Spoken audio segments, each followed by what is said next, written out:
And those are actually figures that are not 3D printed. These are molded. That's why there are sometimes mold lines. I will show you where it is. So, for example, here on the hand, on the arm, sorry, there is a visible mold line right here. Here you can see it quite clearly. Or here on the leg, you can see the mold line. So those are, when you push those two molds together, this is the line that there will be always a mold line. You can just scrape it off or try to like fill it with a filler. But yeah, let's go back to the Kickstarter. So some publishers reveal the game on Kickstarter and you can support it there.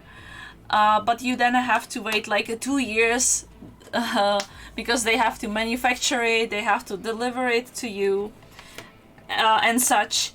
And then it goes to retail. But in the retail, the game, you have the core game and the expansions, but you don't get the stretch goals that were accumulated on the Kickstarter itself. And you have, for example, stretch goal for 300,000. If there is $300,000 pledged, a stretch goal is that they will get another minifigure as a bonus, and stuff like that.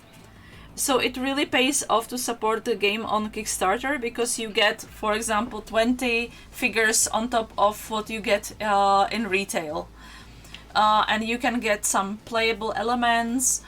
New dices, new playing mat, and stuff like that. Very nice things. So that's why I'm kinda sad that I didn't know about this campaign, and I've missed not only Nemesis, but the new game Nemesis Lockdown that is right now coming into retail again. But again, without the stretch goals that are very attractive usually. So that's a very long explanation, I'm sorry. But yeah, that's how it works.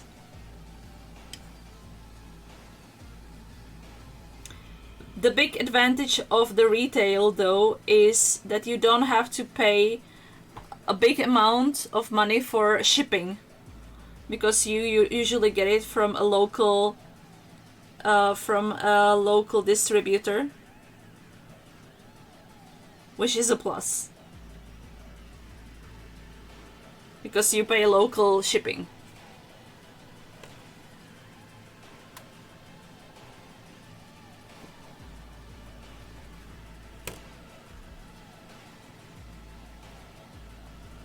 For example, in Witcher, it's kind of crazy, and I'm gonna show you in a minute. I'll try to find that campaign so you can see.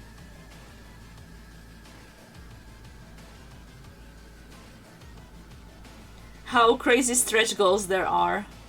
They are absolutely amazing.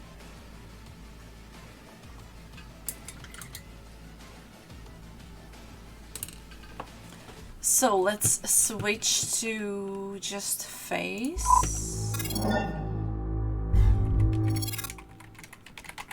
So Witcher Old World on Kickstarter here.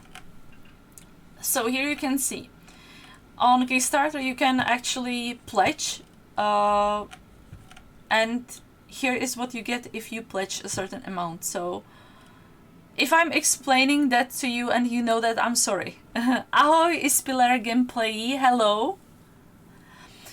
So you can get standard box for 70 euros, which is just the board game without any minifigures or anything. You actually can see it right here. So standard pledge, and there you can see what is inside.